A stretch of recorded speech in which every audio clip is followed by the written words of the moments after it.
Good morning, ladies and gentlemen. The topic of today is excretory part of the urinary system. Excretory part of the urinary system starts in the kidney, in the main parenchymatous organ producing urine, and the excretory part is the part which is continuous with nephron. We should view it from the embryological point of view, where a nephron is derived from a metanephrogenic blasteme coming from intermediate mesoderm, but the collecting ducts, papillary ducts, and then all the other excretory system comprising renal calyces, renal parenchyma, and ureter, comes already from the mesonephric duct of Wolff. And when we view it from the clinical point of view, then we can divide the upper urinary system, which is paired, and lower urinary system, which is unpaired. And the lower urinary system then covers urinary, bladder, and urethra. Please do not mix the term ureter, which is the paired part between the kidney and urinary bladder, where the urine is transported actively by muscle contraction, and unpaired urethra, which is the most distal part of the urinary excretory system, coming from urinary bladder to the external environment, and the urine is transported passively by contraction of the urinary bladder wall. The general structure of this hollow system comprise three layers as we are used. The deepest one is mucosa, and mucosa here consists, of course, of epithelium and lamina propria. The epithelium is very special here. It's called transitional epithelium, based on a differing number of the visible layers during relaxed and contracted state. It's also called urothelium, as it's line the excretory urinary system. We can find this from the renal calyces as far as the terminal part of female urethra, and to the proximal part of male urethra. The second layer is the muscle layer, which is mainly smooth, with the exception of outer layers of urethra. And the big difference in comparison to gastrointestinal tract is the location of the longitudinal and circular fibers. The internal layer is longitudinal, unlike GIT, and the external layer is circular. As in GIT, where stomach features three layers, also urinary bladder, as the largest part, features three layers of muscle. And the outermost layer is adventitia, which covers majority of the organs, as kidney, ureters are retroperitoneal organs, and urinary bladder and urethra are subperitoneal organs. Both are, of course, extraperitoneal, so they are not in contact with serosa. The only exception is the superior surface in female and the superior and posterior surface in male of urinary bladder, which is in close contact with peritoneum, and the deepest space of the peritoneal cavity, called rectovesical pouch of Douglas, can be found on the dorsal aspect of the urinary bladder in male. When we come closer to the transitional epithelium, as I said, it lines the minor and major calyces, renal pelvis, ureter, urinary bladder, and proximal part of both urethra. When we come into detail, it's a pseudostratified epithelium, although the long and narrow tips of the most superficial cells, which are called umbrella cells, are not well visible. So if you see the slide, you would expect the epithelium to be stratified, as you cannot see the processes of the cells touching the basal membrane. But based on electron microscopy, we consider it pseudostratified epithelium with a changing height and shapes of the cells depending on the content. When it's empty, it features more layers, as you can see in the figure. When it's full, it's distended and it is reduced to 3 layers. The basal cells, of course, and the superficial cells, and the layer in between is called intermediate. Most superficial cells are the umbrella cells, based on their shape, as we will see later. And these cells are extensible, which is very important. They can be polyploid, but mainly they produce glycoproteins, special ones, which are called uroplakins. And they form a plaque on the surface, called in Latin crusta, and this covers the surface and protects the epithelium against acidic pH, which comes with urine. There are no glands, so the production of protective proteins has to be assured by the superficial cells themselves. So when we come here, we can see in the upper corner the immunohistochemistry to the uroplakins. So we can see how they are produced in the superficial umbrella cells. And we can nicely see how the umbrella cells are flat and how they send a thin process then down towards the basal membrane. And the intermediate cells can be 2 to 10 depending on the contents of the urine. So here we can see closer the layer of umbrella cells, and then the intermediate ones and the basal cells, and then the lamina propria and the muscle layer which comes below, and the adventitia containing here fatty tissue and some blood vessels. When we come closer, we can see the polyploidia of the umbrella cells, and then the basal cells, for example, here. Yeah, and the very details shows us really how a thin process extends towards the basal membrane.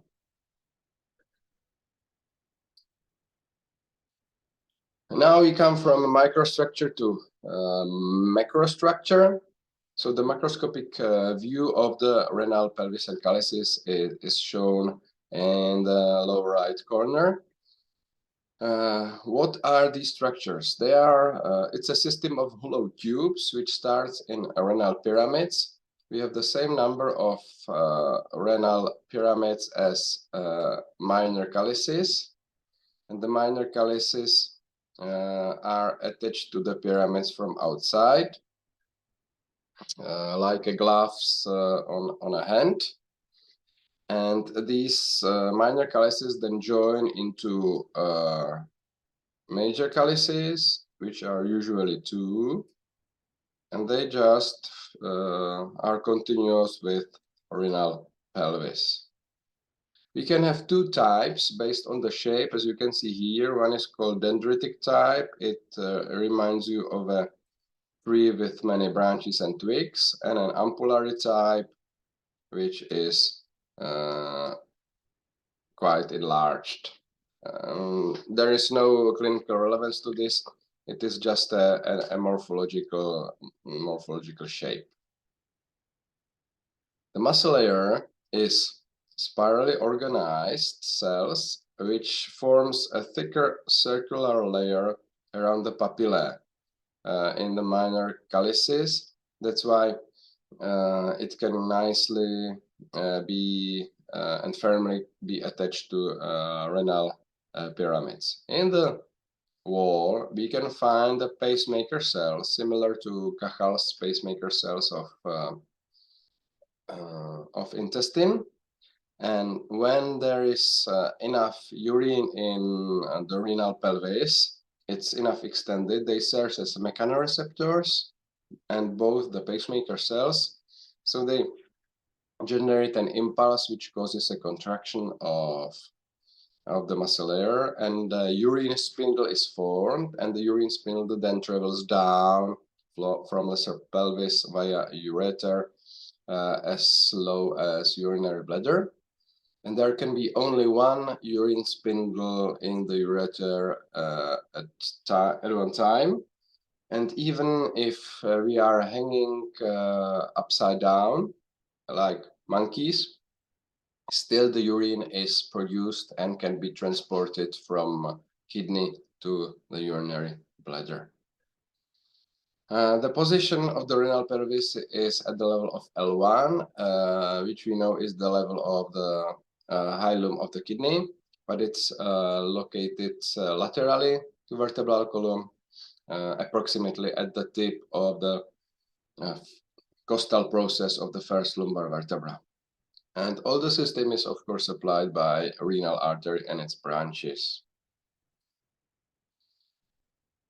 The renal pelvis is called in Greek pyelon, and it's or pyelos, and it's an inflammation than pyelitis. So when we would like to image it, we apply retrograde contrast fluid via urethra, urinary bladder, and ureter, and the catheter is applied into renal pelvis, and we can nicely see the pyelogram here, and we can see the dendritic or the ampullar type of renal pelvis and the calyces. And here this circle shows us the circularly arranged muscle layer, which keeps firmly the muscle layer on the pyramid, on the renal pyramid. We can see here also where the ureter starts, and this origin is a bit narrowed, so it can be a place where a renal stone can be entrapped. Why the renal stones appears? It's due to imbalance of the ions and minerals in urine. If the pH is too low, and for example we drink some orange juices or grapefruit juices, these stones can be produced, and these stones can then be entrapped in narrowed places and can cause distension of the wall, pain, and also blockage of urine excretion. Then the fluid, the urine, stays inside the hollow system, starts to distend and enlarge it, and as the fluid is incompressible, it starts to compress the renal parenchyma, and the renal parenchyma is then diminishing, it's reduced, and it's called hydronephrosis, and it can even lead to renal failure.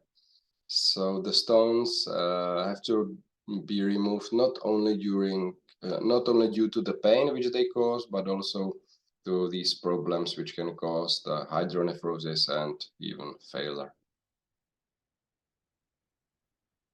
When we perform a cut and stain it, we can see the renal pyramid, which is here, full with the papillary ducts, which are the continuations of collecting the tubules. So the papillary ducts continue here down. They open on the top of the papilla in a form of cribriform area, and all is encompassed by the minor calyx, And you can see here urothelium, and the urothelium is quite low on the surface of papilla. Then we have the smooth muscle layer and adventitia on the surface.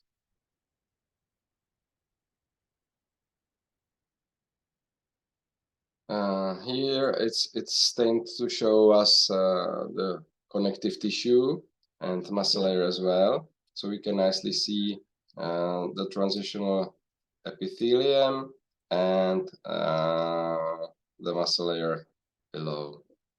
And here the papillary ducts open on the top of the papilla.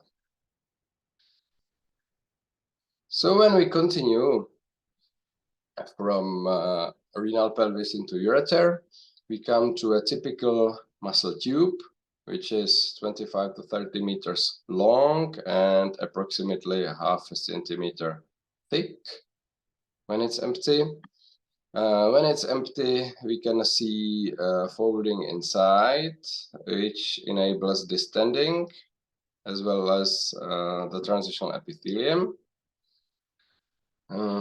Similar to esophagus, we just got 3 parts. Ureter also features 3 parts.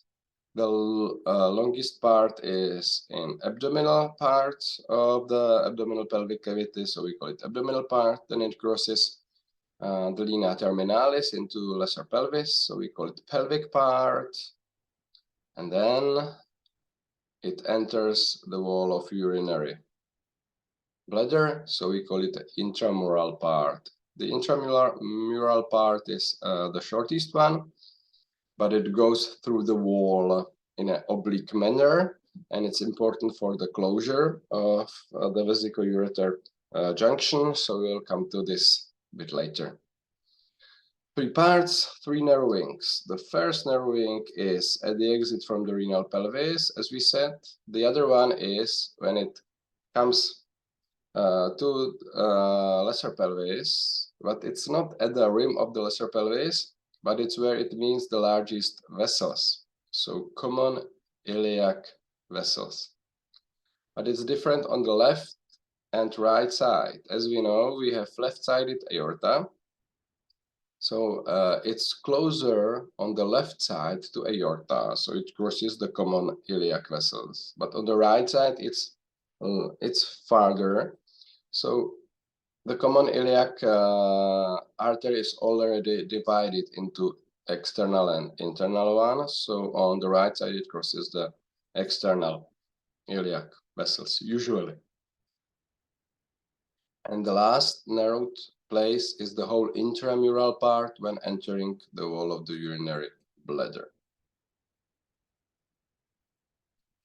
We talked already about the folded mucosa, and then we have 2 layers of muscle, internal longitudinal and external circular, and the intramolar part features a special arrangement of the muscle layer, which is called Waldeyer's ureteric sheaths. I will show you later as well. It's primary retroperitoneal organ, so it's totally closed by adventitia, and it crosses many structures, which we can see here. As it's located on the posterior wall, it crosses ventrally the psoas major, and on psoas major lying genitofemoral nerve. It crosses the big vessels, so on the left side common iliac, and on the right side external iliac. All the other structures are ventrally to it. So when we start in hilum, we know that the most ventral are veins, then artery behind, and the most dorsal structure is ureter. So it's dorsally to vein and artery. It is also dorsally to gonadal vessels, because gonads descends, so they descend in front of ureter, testicular or ovary. Then it comes to urinary bladder, but from behind, as it's located retroperitoneally, it has to be dorsally to urinary bladder. And it's also dorsally to structures which cross the lesser pelvis transversely, and it is different duct in males, and in females there is no different duct, so there is a uterine artery, and the uterine artery is really in close contact to ureter, and it's very important not to harm ureter during hysterectomy. If the ureter is touched, it can be injured, and then again the peristaltics is stopped and the hydronephrosis can develop because the urine is not actively transported. The blood supply for any tube comes from the nearest vessels. Just a few seconds before, we talked about which structures cross ureter, and these structures also supply ureter. So it's supplied from a renal artery. It's supplied from branches directly derived from abdominal aorta, and they are called retroperitoneal branches. It runs dorsally to gonadal arteries, which supplies them. It runs dorsally to uterine artery and a different duct. So it's supplied by artery of different duct and uterine artery. And it comes finally dorsally into urinary bladder. So it's supplied by the main artery of the urinary bladder, which is the inferior vesical artery. So ureteric branches are these, and the first real description was done by a Czech anatomist Borovansky, who lived in last century.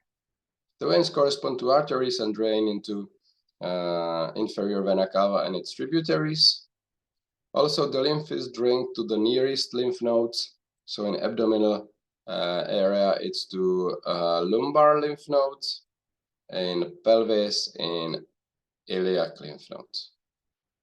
The innervation is similar to innervation of the kidney, so it's vagus nerve for parasympathetic fibers and sympathetic trunk for sympathetic fibers, and both, of course, for viscerosensory fibers. In the pelvic part, the inferior hypogastric plexus comes to supply the pelvic part, the intramural part. All these fibers form so-called ureteric plexus, which is very thin. So how the arrangement of the wall looks like? We know we have three layers. So we have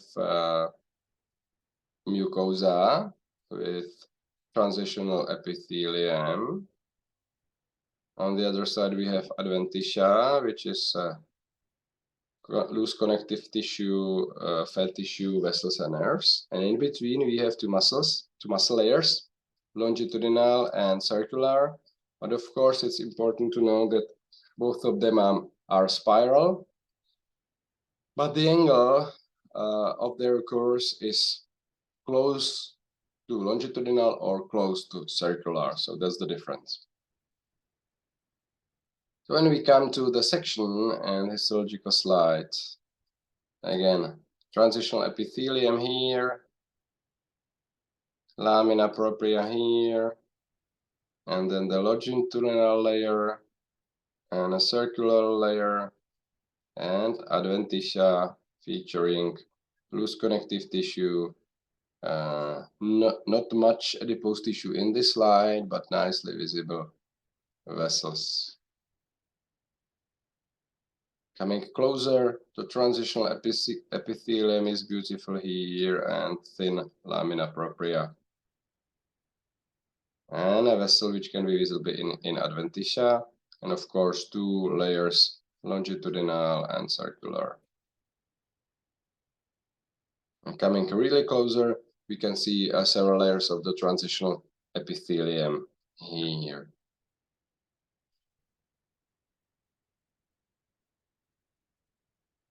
We have to mention ureter also in transplantation of the kidney, which is very successful organ transplantation, performed more than 70 years.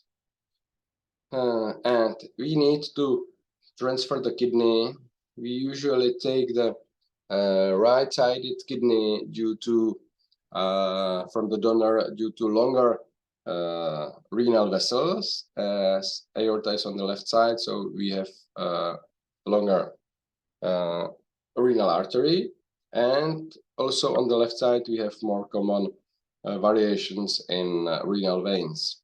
So we usually prefer to take the right-sided kidney from the donor, and we place it into iliac fossa, usually into the right iliac fossa as well, because in the left iliac fossa there is sigmoid colon, and in the right is cecum, and the cecum can be mobilized easily because we have not a long mesocecum fixed on the wall, which goes from the greater pelvis into lesser pelvis. So we place it into greater pelvis, into iliac fossa.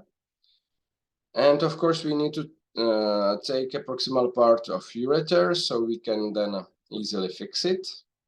And we have to connect the renal artery to the closest artery, which is the external iliac or internal iliac. And in 30% of cases, there is an accessory renal artery, so we have to harvest also the renal accessory artery, and we usually connect it to inferior epigastric artery.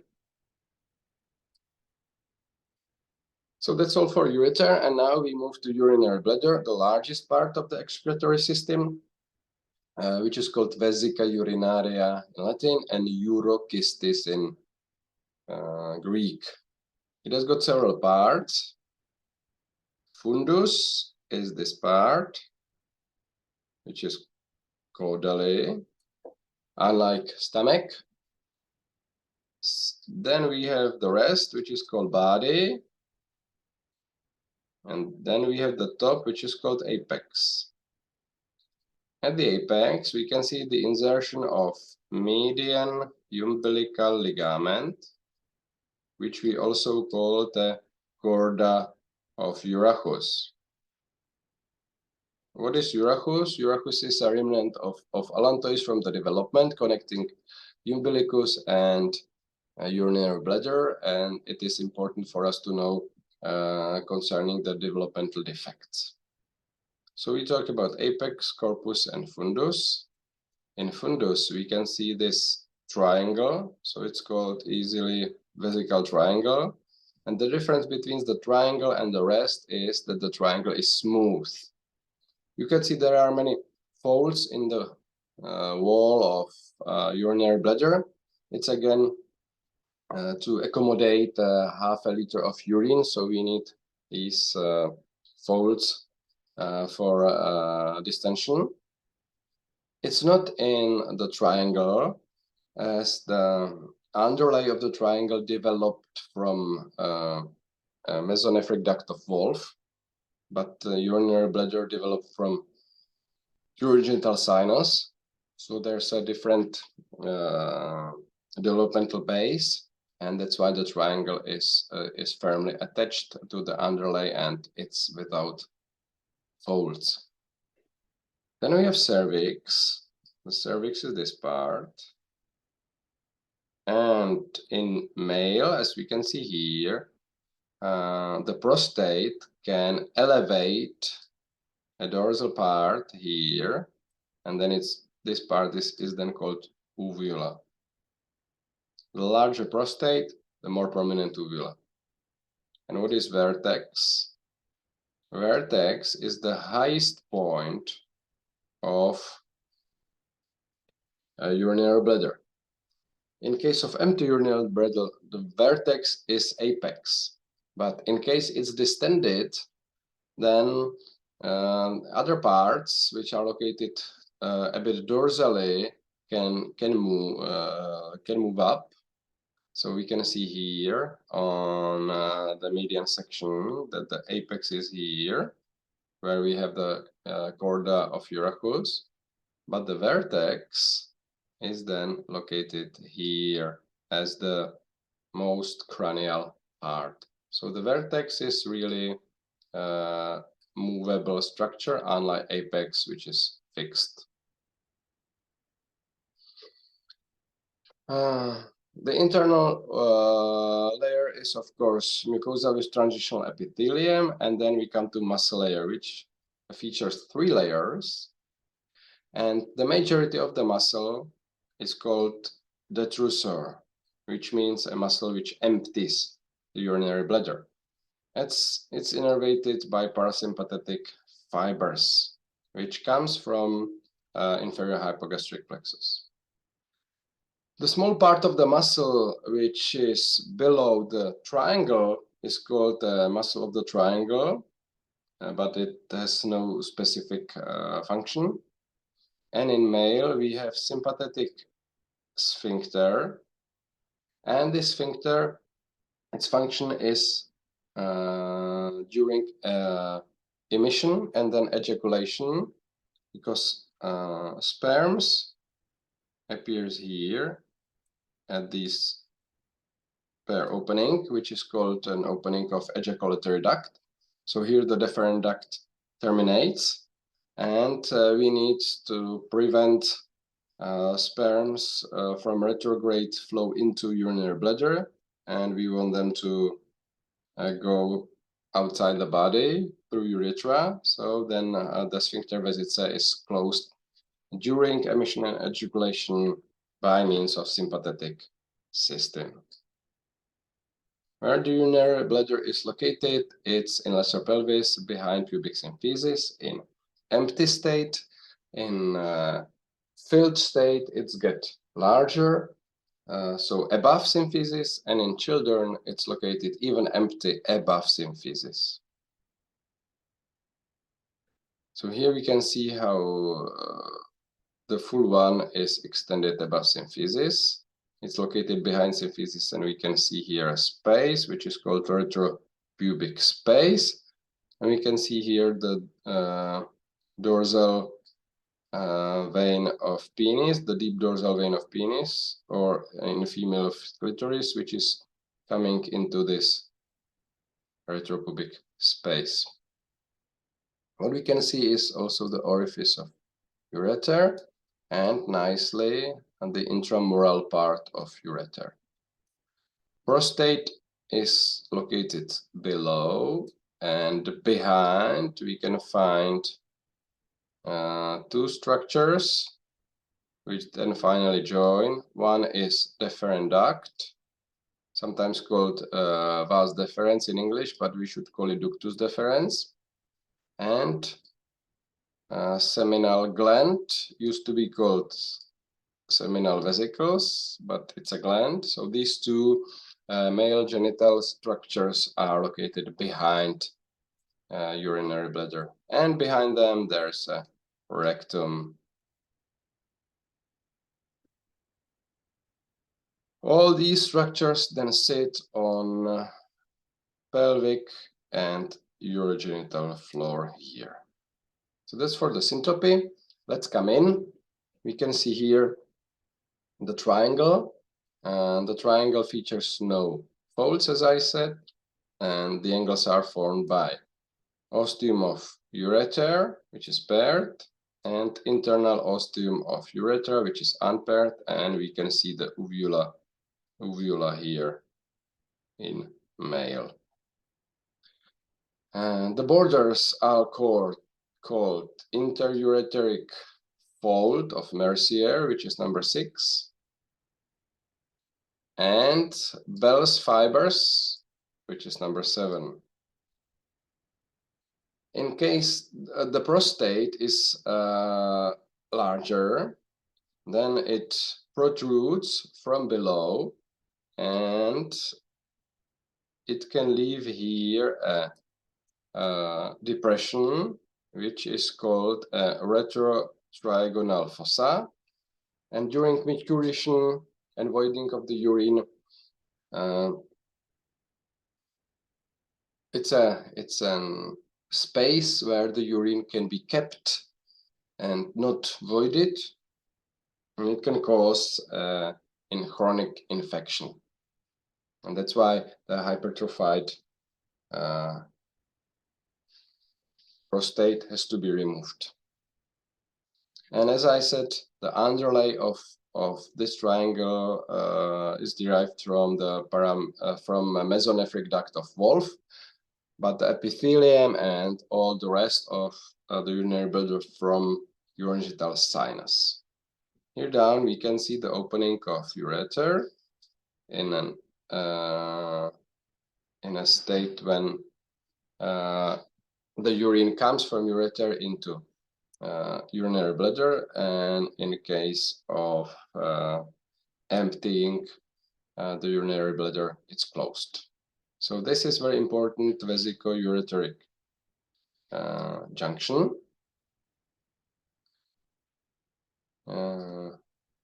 I'll just erase these so we can see a specimen, and in the specimen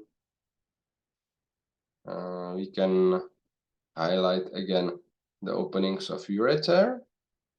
Here is the interureteric fold of Mercier and retrotriagonal fossa, and internal opening of urethra and the Bell's fibers here.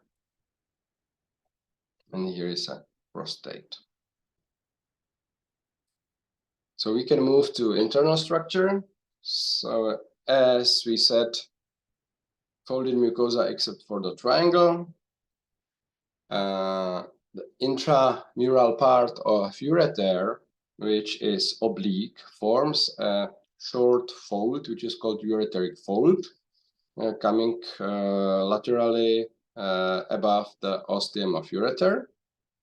The muscle layer features 3 sublayers, and if you check their directions, they are a bit different than in ureter.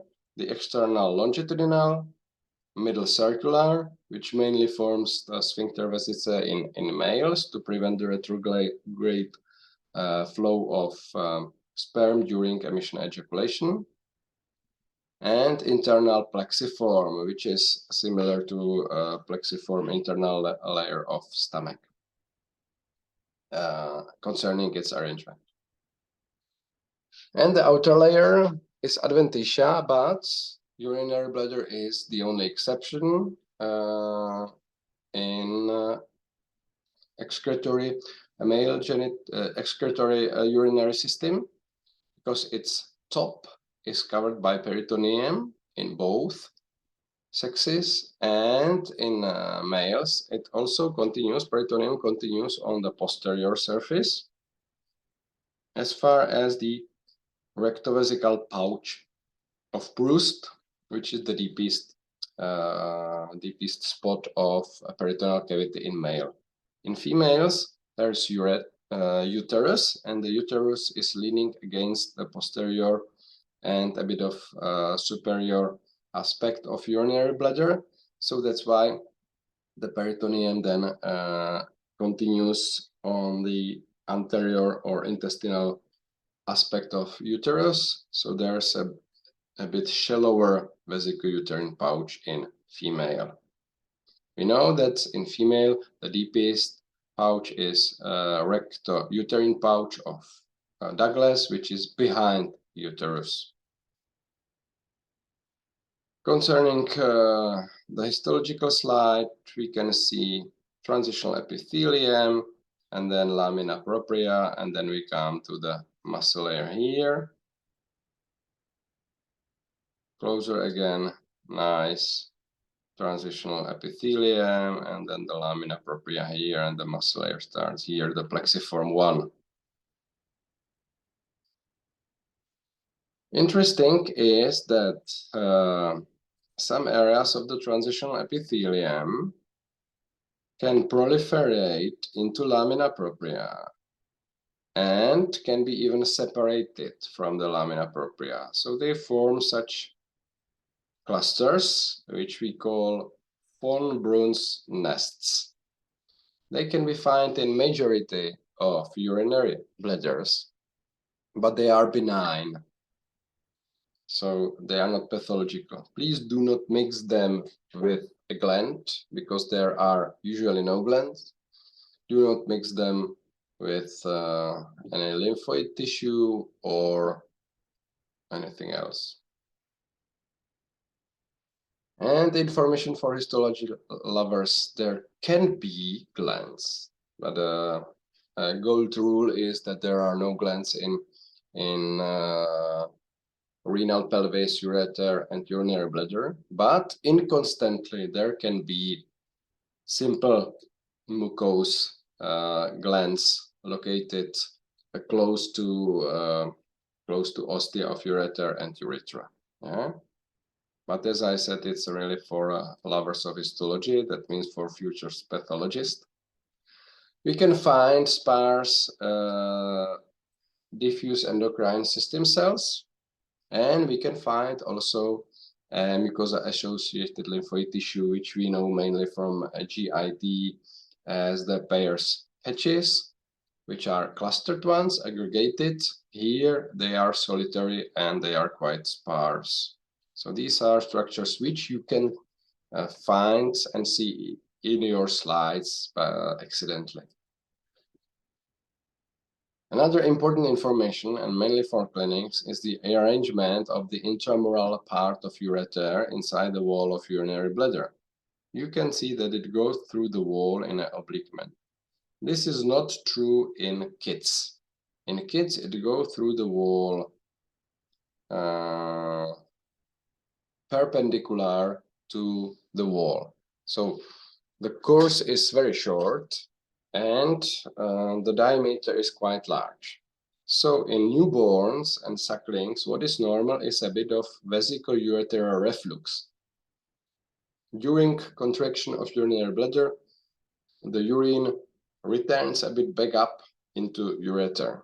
But this is changed during development, and the straight course changes into an oblique one, and you can see that the arrangement of the wall of the muscle in ureter and in urinary bladder is a bit different, and you can see that the Waldeyer ureteric sheath is not directly continuous with the layers of urinary bladder, but you can see that it's partially separated, which allows us to close it easily by ways of two loops. So the muscles are like loops against each other.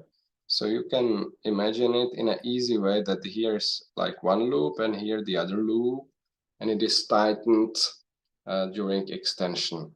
Yeah. So please remember the term Waldeyer's ureteric sheaths, which means that the muscle of ureter is a bit independent on the muscle of urinary bladder on the detrusor, and it allows a closure of the vesico-ureteric junction. In case this does not work properly, then a vesico-ureteric reflux appears, which can continue into reflux up to renal pelvis, and it can cause hydronephrosis and even renal failure. Infections and renal failure, finally. How the urinary bladder is fixed? So it's mainly fixed by sitting on pelvic floor. So it is sitting on puboprostatic muscle, which is part of the levator ani muscle, so the pelvic floor muscles. Then it's fixed by ligaments with smooth muscle cells addition. So from ventrally and dorsally, we can find here a pubovesical, and from dorsally a rectovesical ligament. So we have the pubovesical and rectovesical ligament, and these ligaments contains the smooth muscle layers, so sometimes they can be called a muscle. But I prefer to call them ligaments because they are mainly connective tissue structures. Then below we have the levator animuscle and its part puboprostatic or pubovaginal in female. And then we can have additional slips, vesicoureteric ligaments, and recto-urethral ligaments or muscles from behind, based on sex, of course. It's fixed from above here by what we have already mentioned, the median umbilical ligament or the chorda of Urachus. And it runs in the midline. But you may know that we have also the lateral umbilical ligament, the cord of umbilical artery, and in between is so-called vesicoumbilical fascia. So it has got a shape of a triangle, and it's continuous then with the wall of urinary bladder. So that's called the Delbecq vesicoumbilical fascia. It's very thin, but it's there. So what is the most important fixation part? Levator animuscle and pubovesical ligament, which can be found in this space, which we call the retropubic space. Retropubic space is continuous with pre-peritoneal space. And if you would like to enter urinary bladder, you can use either urethral approach or this approach, which we call epicystostomy. In case you are not able to remove urine via urethra, mainly due to extensive hyperplasia of prostate. It's usually said hypertrophy, but it's not true. It is a hyperplasia due to multiplying of the cells of prostatic glands, so we should call it hyperplasia of prostate. If it really blocks the voiding of urine, then the urine is kept here, and it's the urinary bladder is extended too much, so we need to remove it. So the puncture can be performed here extra-peritoneally. So you avoid opening the peritoneal cavity, and you can also remove the hyperplasia of prostate surgically via this way. So please remember, we can enter it as it's a subperitoneal organ above symphysis via this retropubic space. What is the blood supply? The blood supply, as it's an organ in lesser pelvis, comes from internal iliac artery, and it's drained into internal iliac vein then. The arteries are visceral branches from internal iliac artery from its anterior division. So it's mainly inferior vesical artery, which comes from posterior and from inferior. And small addition by several vesical superior arteries, which comes from the patent part, the proximal part of umbilical artery, which then continues as a occluded part called then the cord or lateral umbilical ligament. There are small small branches from neighboring arteries, from obturator artery on the sides, and uterine and vaginal artery on the posterior wall, even from inferior gluteal artery. But they are not so clinically important. Concerning the venous drainage, all three main organs in lesser pelvis feature a plexus. So here we have a vesical venous plexus, which is continuous with prostatic venous plexus in male and has connections with uterovaginal plexus in female. Lymph nodes. Again, lesser pelvis means very few and small para-lymph nodes. So we have paravesical lymph nodes, but they are very close to internal iliac lymph nodes, which are the main drainage part, but of course the external lymph nodes, external iliac lymph nodes and common iliac lymph nodes are involved, for example, in metastatic process. Innervation of all the organs of lesser pelvis except for ovary, which descended, and rectum, which is drained by inferior mesenteric vein. So all these organs are innervated by inferior hypogastric plexus, which branches then spread through plates of visceral pelvic fascia. So also through the anterior plate, the vesical nervous plexus continues to the wall of urinary bladder, and it contains visceromotor and viscerosensory fibers. The visceromotor fibers can be divided into parasympathetic and sympathetic. The parasympathetic fibers are for contraction of the trusor muscle, so for voiding of urine. And the information comes from segment S2 to S4, which is located in spinal cord at the level of T12 to L1. And it's called Onufrevich, or abbreviated form Onuf's nucleus. This nucleus is called a pudendal nerve nucleus, so the fibers travel via the pudendal nerve. The sympathetic fibers are located at the segment T11 to L3, as also the fibers leaves spinal cord at the level of L3, and they serve for contraction of sphincter vesicae to prevent the retrograde flow of sperm during emission and ejaculation. So we should understand the micturition reflex. If there is enough urine in urinary bladder, it's extended. The muscle cells also works as mechanoreceptors, so they fire, and the information, the impulse goes via the afferent limb to spinal cord. So the viscerosensory fibers travels via vesical nerve plexus to inferior hypogastric plexus, and they travel to pudendal nucleus in the Onuf's sacral micturition center at the level of S2, S4 of the spinal cord. As I said, it's located at the level of T12 to L1 of the vertebral column itself, as we know that the spinal cord does not reach so caudally as the vertebral canal.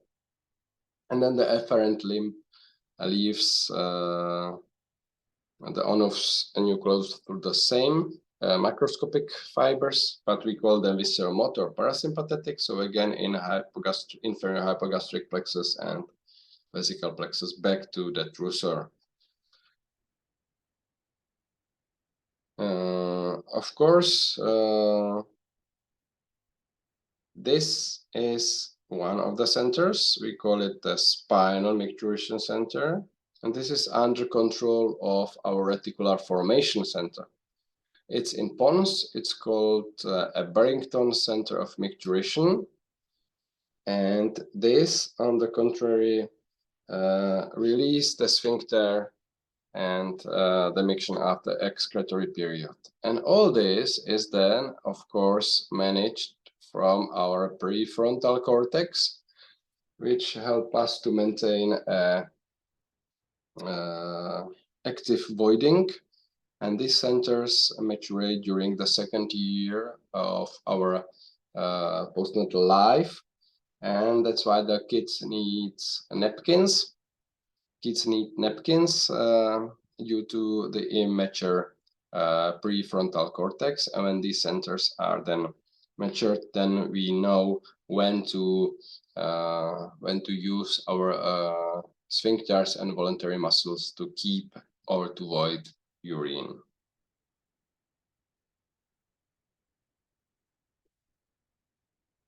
How we can image urinary bladder? And the easiest way is again a retrograde filling of the contrast fluid. So we can see here the instrument which keeps the cannula inserted into male urethra. The male urethra is in this area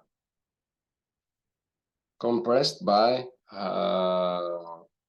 enlarged prostate. So the prostate here obviously suffers from hyperplasia, and that's the reason why the cystography was performed. And then you can nicely see the urinary bladder.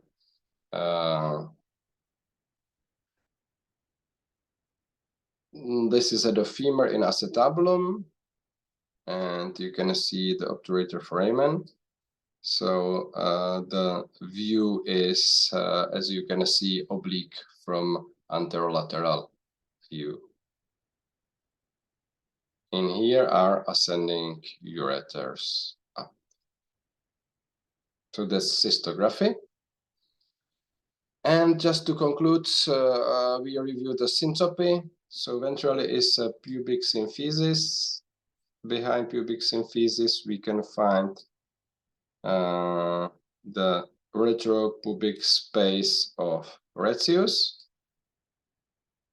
through which we can apply the epicystostomy.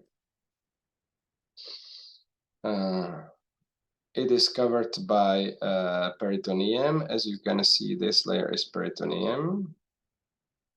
Then in front of peritoneum, we have the vesicoumbilical fascia of Delbet, number 5, which is then continuous with the wall of urinary bladder. Behind is the rectovesical pouch of Proust. That's this one. And we can see this, which is a rectovesical septum of Denonvilliers. In case of female, it will be a vesicovaginal septum. So in case of female, we can see here the vesicovaginal septum here, and the vesicouterine pouch here. The eponyms Dune and Meyring are not used in clinic so much. This is just for information. And the Douglas rectouterine pouch is located here dorsally.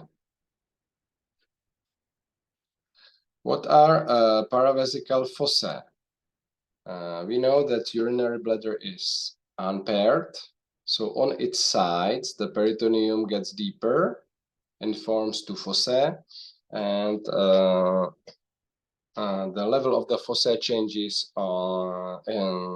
in relation to the content of urinary bladder. When it's full, then we have two fossae. When it's emptied and depressed, there are no fossae. And the last topic are urethra. There's a big difference in male and female, as you can see from the figure, because in a female, the urethra is shorter and straight, so direct, and it opens just below urinary bladder into vaginal vestibule, into a perineal region, and that's it.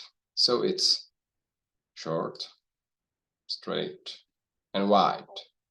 So voiding of urine is quicker, but also female is more prone to infection. And it's very easy to perform the catheterization. It features only 3 parts: intramural in the wall of urinary bladder, pelvic, and perineal when coming through the urogenital and pelvic floor. On the contrary, the male one is 5 times longer. It's a bit narrower, and it has got 4 narrowings.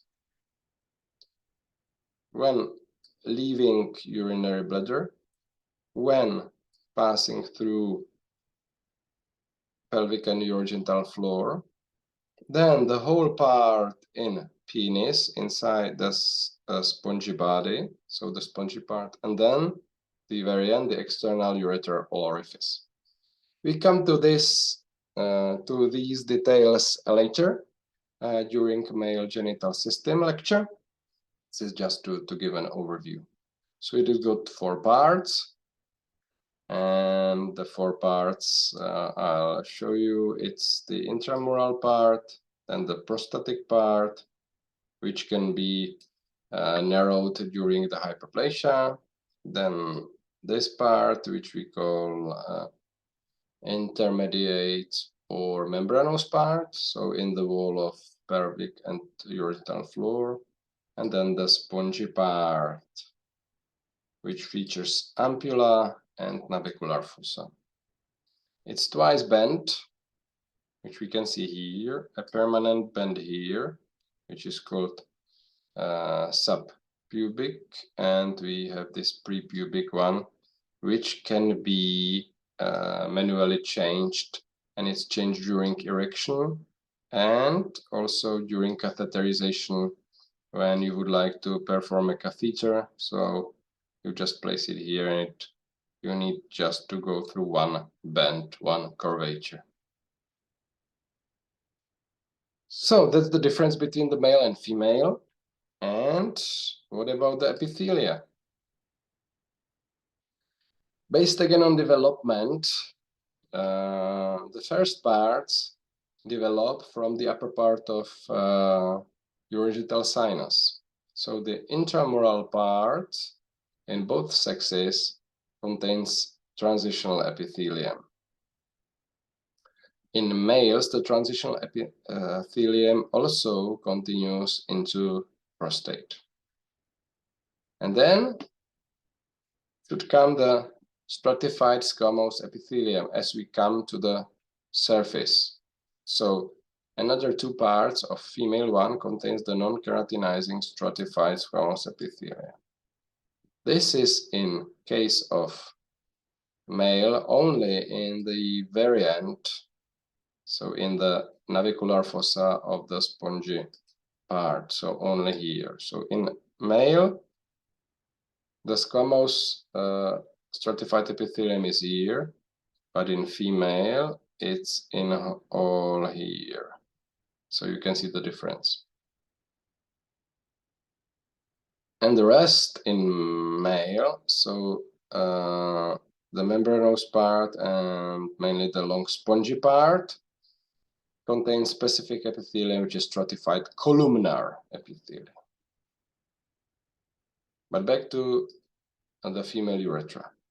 So to overview it, we have the internal ostium, which is the inferior angle of the vesical triangle. We have the intramural part inside the wall of the urinary bladder with the transitional epithelium. We have pelvic part below the urinary bladder with the non-keratinizing stratified squamous epithelium. And then it enters the pelvic floor and urogenital floor. It's called perineal part, and it contains the same non-keratinizing stratified squamous epithelium.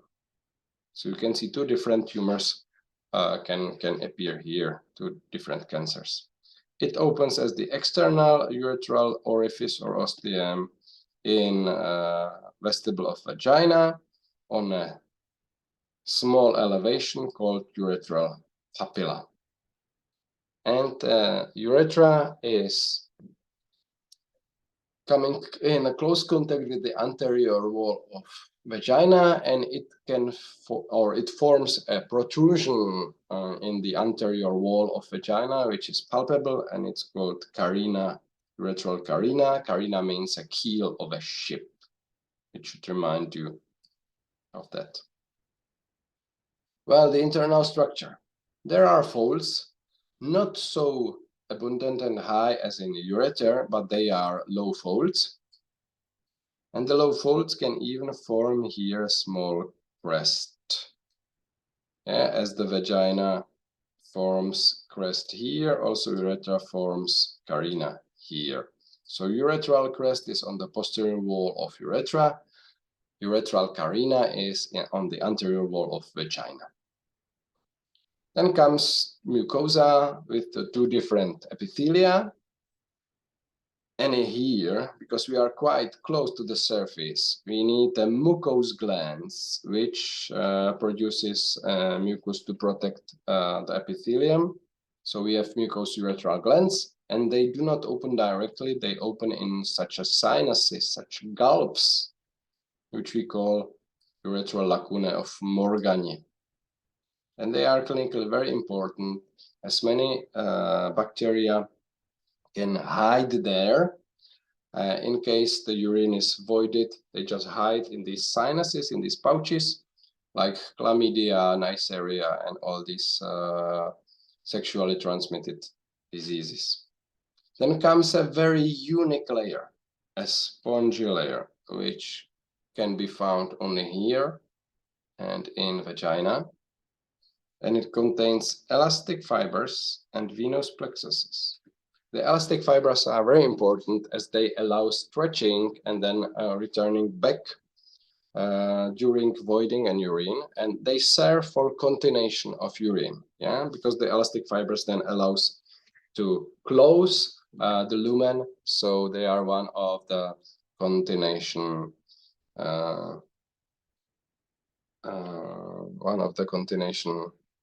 urine continuation reasons. The other one is venous plexus. So there are abundant larger venules which are filled with blood, and it's similar to hemorrhoidal plexus of rectum. So when it's filled with the blood, and it also compresses the mucosa from the walls to close the lumen.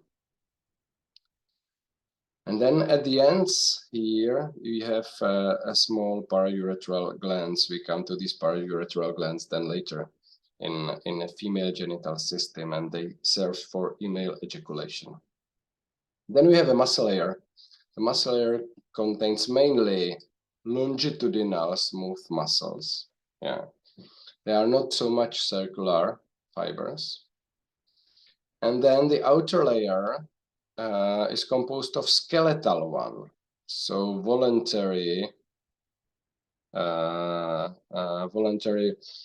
manageable muscles, and they form 3 levels of sphincters. We have a round sphincter of urethra, we have a horseshoe-shaped compressor of urethra, and we have an oval-shaped urethrovaginal sphincter. You can see that they form like one muscle with 3 subparts, and all these 3 helps us to maintain continence of urine actively. Yeah, so in case you feel you need to void urine, but you cannot due to the social problem and the environment, so then you use these perineal muscles. So these 3 muscles belongs to perineal muscles, so to muscles of the urogenital floor. Histological section shows us the low folds and shows us nicely the spongy layer and also the lacunae and the glands. Coming closer, we can nicely see the lacunae and glands and the mucous cells, which are mainly intraepithelial glands. And then the spongy layer containing venous plexuses here. So don't forget the spongy layer here. And nicely again, we can see the Morgani lacunae, which are the shelter for bacteria. So the blood supply comes from nearest vessels. It's a muscle tube, so it comes perennially from inferior vesicle and vaginal artery. It's drained into vaginal and vesical venous plexus, and caudally also a bit to internal pudendal veins. The lymph is drained because it's in pelvis into iliac lymph nodes. And the nerves also comes because it's in pelvis from inferior hypogastric plexus via vesicle and uterovaginal plexuses. So to conclude this part, continence in female is maintained not by circular, smooth muscle fibers as you would expect generally, but by elastic fibers and venous plexus is in spongy layer,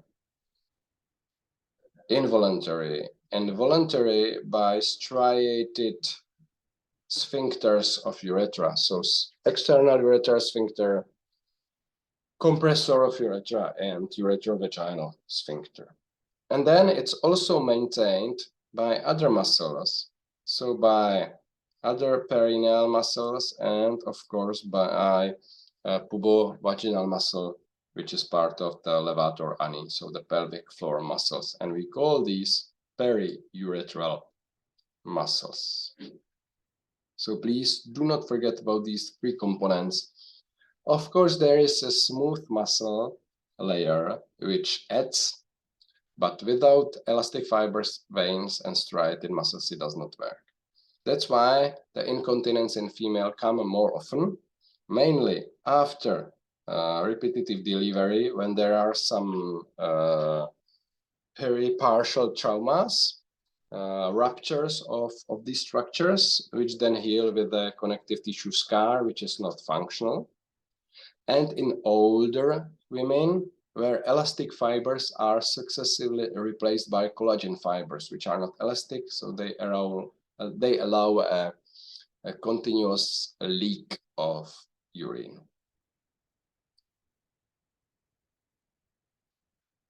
So now just some clinical concluding remarks, how we can perform examination, for example, to see such a nice stone. So we perform an endoscopy.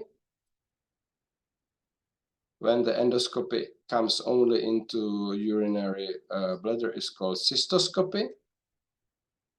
We can perform a retrograde instillation of contrast fluid, which is called ureterocystography.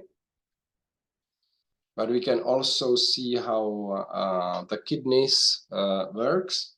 So we can apply the contrast fluid into blood circulation, and then we can see how the contrast fluid is excreted by kidneys, and then how it's transported via the excretory urinary system. So we call this a urodynamic examination.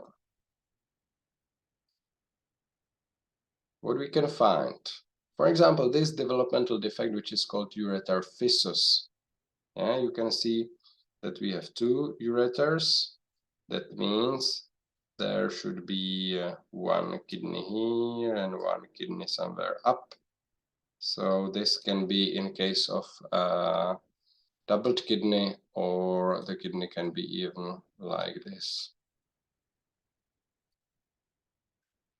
So some diseases which we have talked about is the stones, which we call the nephrolithiasis. Yeah, lithos is a stone and a nephros is a kidney.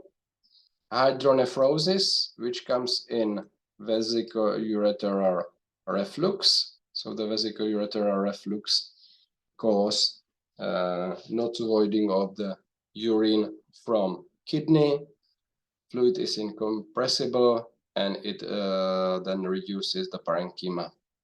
So it can lead even to, as I said, renal failure. There can be diverticles, and as in every hollow organs, and of course some tumors. Sometimes the tumors forms papillomas inside, which protrude inside the cavity, and they can change into carcinomas, which are then malign. So here we can see a normal renal pelvis and nephrolithiasis, which then causes the distension of calyces and a reduction of the parenchyma. So that's the hydronephrosis. And here the urodynamic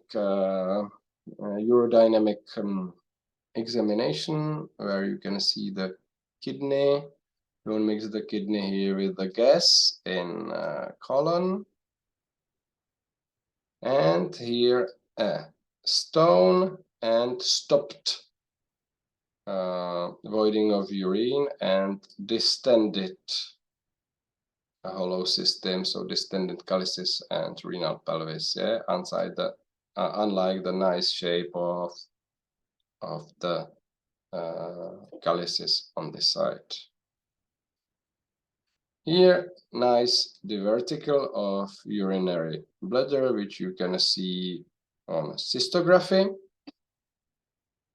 This is just the balloon of a catheter, which prevents the catheter to slip out from the urinary bladder. It's called Foley's catheter. And in here, you can see some dynamic hip screws solving fracture of femoral neck. How to treat the stones? So we can treat them in a conservative manner, try to dissolve them. If not, we try to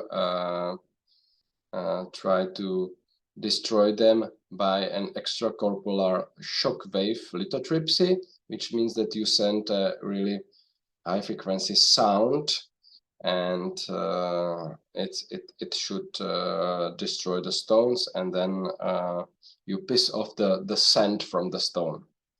If it's not possible by this, then what we use is uteroscopic lithotripsy, and you use endoscope and you just take the stone out.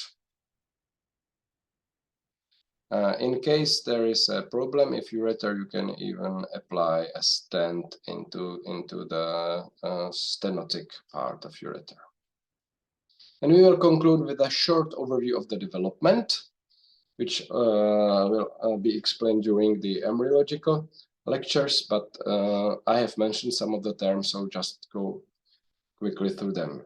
So it originates from the intermediate mesoderm, which is located between the paraaxial and the lateral mesoderm. Inside the mesoderm, what we need? We need, of course, the vessels, which comes from dorsal aorta, and we need the hollow system to develop. So by means of vacuolization, we first produce a canal, and this canal then has got ductuli which are attached to that. Yeah, so first we have such a canal or duct, and then we have ductuli, which then will form the nephrons. So the canal is first called pronephros, pronephric duct, then mesonephric duct, as we have three generations of developing kidneys, pro, meso, and metanephros. The pronephric duct totally disappears, and the mesonephric duct of Wolff then forms so-called the ureteric butt. So the ureter, pelvis, calyces, major and minor, papillary ducts, and collecting ducts, they grow from ureteric butt, which grows from Wolffian duct. So in female, the Wolffian duct produces the excretory pathways above urinary bladder. In male, this plus deferent duct. So the ureteric butt then has to join the metanephrogenic blastema, which is part of the intermediate mesoderm, which produces the nephrons. If these two structures do not meet well, some kind of cyst can appear.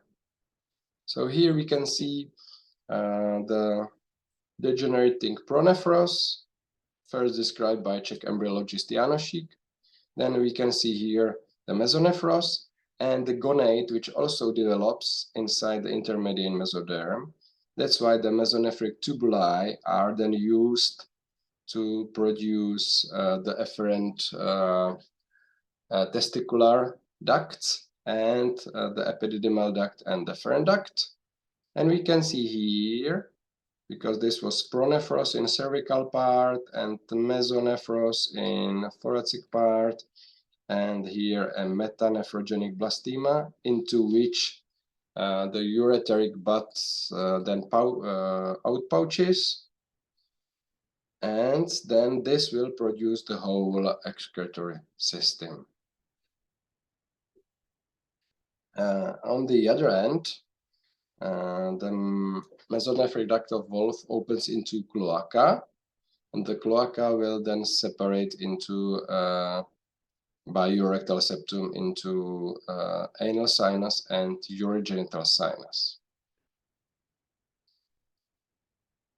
During this septation by urorectal septum of cloaca, the urorectal septum reaches caudally as far as the cloacal membrane. So then it separates the cloacal membrane into ventral urogenital and dorsal anal one. Of course, then it ruptures and it's not there anymore, but we have two sinuses, dorsal anal sinus and ventral urogenital sinus. So we have a primordial sinus in a way of vesicoureteral canal, and then a definitive one when the vesicoureteral canal divides into upper pelvic part and inferior phallic part. And you can see that the pelvic part will give rise to urinary bladder and part of urethra, and the phallic part to phallus, that means to spongy part of urethra, which is inside the phallus, so the penis. Here again, again we will review it on figures. So we nicely see the cloacal membrane and the urorectal septum, which slowly grows as far as it reaches the cloacal membrane, and it divides the cloacal membrane into urogenital membrane and anal membrane, and we have divided this also in a urogenital sinus here and the anal sinus here. Don't forget that the cloaca is, and the hindgut here is continuous with allantois. Allantois is a fetal part which is not functional in human anymore. It's very rudimentary, but still it enters the here the primitive cord here, and then finally we can find the remnant of it, which is called urachus. We can find it inside umbilical cord. Yeah. In here we find a connection to yolk sac. Yeah, here was a yolk sac from the midgut, which can then remain as an omphalomesenteric duct of Meckel, and it can remain as a of a Meckel's diverticle. And this urachus can also remain here as a fistula. So please remember, allantois is connected with the hindgut, and it then gives rise to urachus. And this part of cloaca then forms urogenital sinus, as we can see here.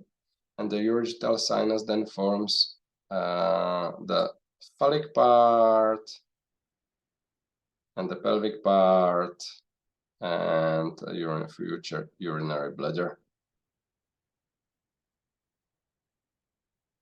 We can see the ureter being here. So the ureter opens into urinary bladder, and Wolffian mesonephric duct then opens into prostate as an ejaculatory duct below. Yeah, but the ureter originated as a bud from the Wolffian mesonephric duct. By extensive growth of cloaca, both were internalized and switched their position. So the ureter opens more cranially than the Wolffian duct.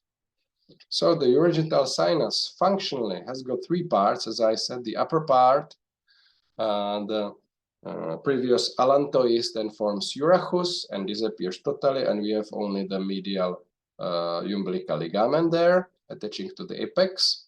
The middle part, which was the vesicoureteral canal, which then results in urinary bladder and majority of female urethra and small part of male urethra, and the lower part, which is pelvic and phallic part, which produces the lower part of female urethra and majority of the male urethra plus the prostate gland and bulbourethral gland. That means in female, the Bartholin is greater vestibular gland as well.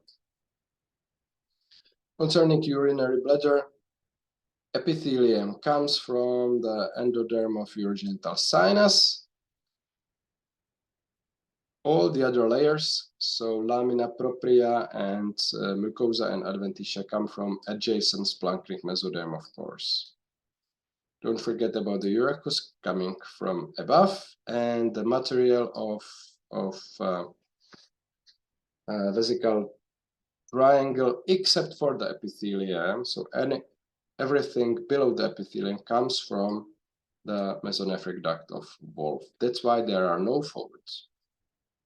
Female urethra, again, epithelium derived from endoderm in cloaca.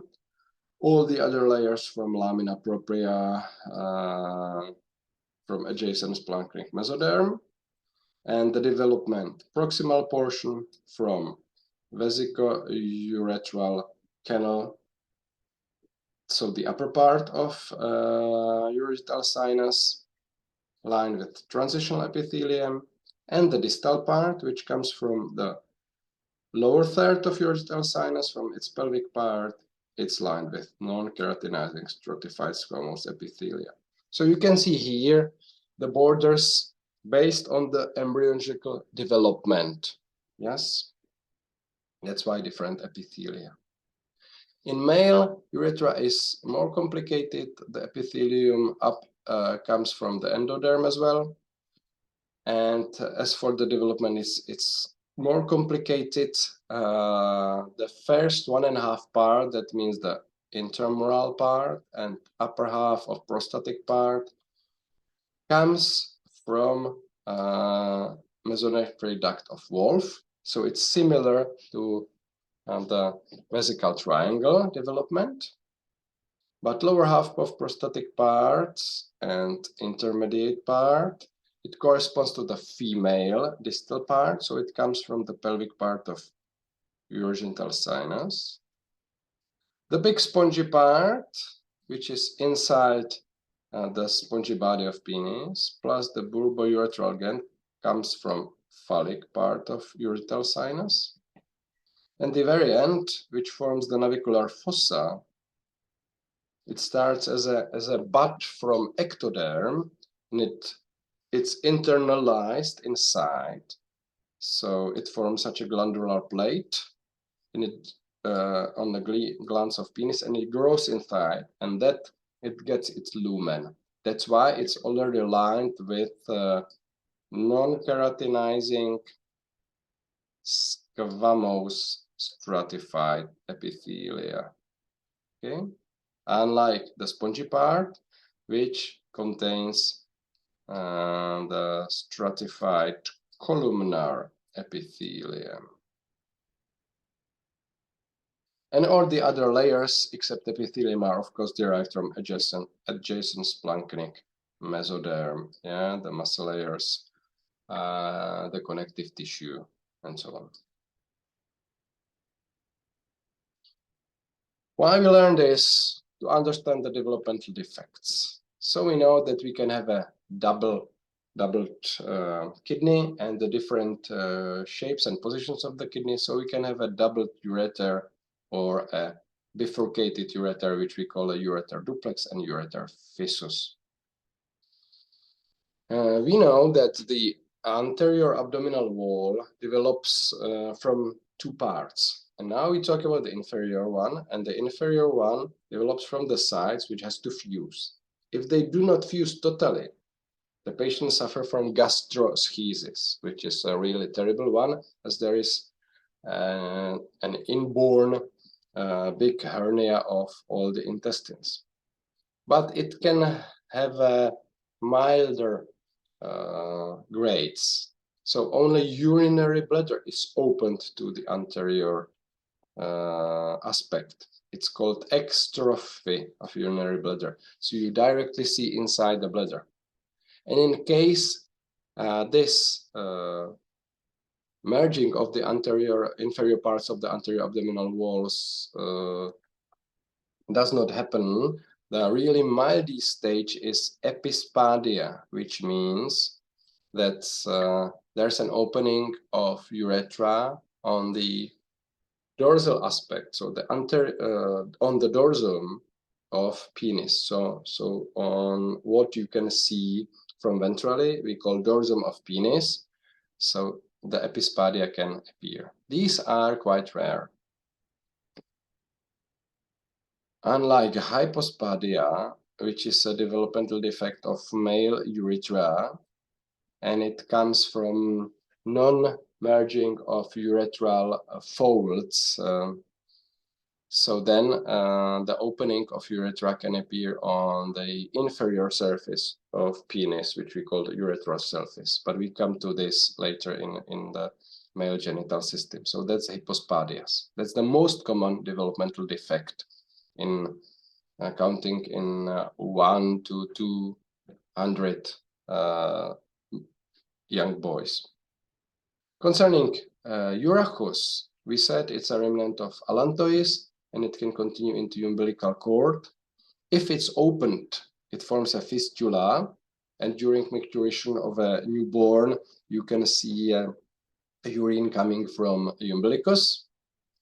There can be a cyst on the way of urachus, which can be silent or which can enlarge, or there can be a sinus that looks as a diverticle coming from the apex of urinary bladder.